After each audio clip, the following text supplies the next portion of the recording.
The Light Coaching Center for JLM and JPA, Palvancha, Test ID 201, Subject Electric Circuit, MCQ number 72. 272 పడ్డాయి, no issue. For a triangular waveform with a peak value of 15 volts, what is RMS అంటాడు. Peak value ఇక్కడ peak value ఇచ్చి RMS value అనుకో triangular wave, దానికి దీనికి ఏం తేడా లేదు, ఒకటే ఒక తేడా. VRMS is equal to V peak by √3 వేస్తే అది triangular wave, V peak by √2 వేస్తే అది sine wave. So answer is 8.66. So దీంట్లో లేదు కాబట్టి వి గో ఫర్ 8.66 అనే వాల్యూ మనకి వస్తుంది. సో నెక్స్ట్ వచ్చేసేసి 73.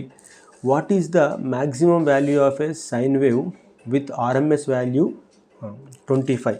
ఇక్కడ వాడు మ్యాక్సిమం వాల్యూ అడిగిండు, RMS peak value or maximum value కనుక్కోమంటాడు. ఇక్కడ చూడండి, so RMS is equal to V peak by √2.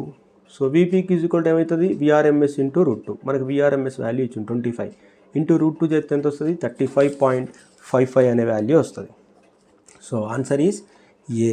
For a step wave form with peak value 40 volts, what is the RMS value అంటుండు. అది ఇది స్టెప్ వేవ్ అంటే ఇది చూడండి 74 వచ్చేసి స్టెప్ వేవ్కి peak value RMS value same ఉంటాయి కాబట్టి మనకి 40 ఆన్సర్ వస్తుంది. What is the average value of full cycle sine wave. Average value of full cycle sine wave 0, ఎందుకంటే పైనది కింద క్యాన్సిల్ అవుతుంది కదా, అయితే 0. For a triangular wave form what is the average value of 1/1 complete cycle. 76 వచ్చేసి same 0, అదేనా same value, ఎందుకంటే average value కాబట్టి అది కూడా. Next what is the average value of half wave. ఇది ఖచ్చితంగా వాల్యూ వస్తుంది.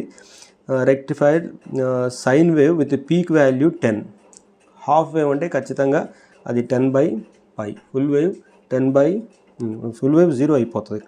Next for a triangular wave form what is the peak value of RMS value 12.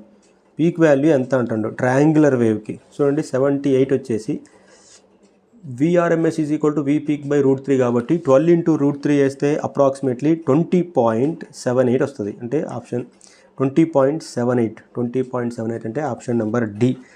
So what is the average value of step wave form with a constant value of 50 volts over 1 complete cycle.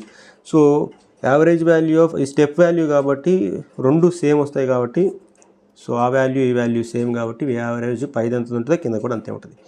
What is the main purpose of the power factor meter in AC circuit? To measure phase difference between current and voltage. అర్థమైందా? Thank you.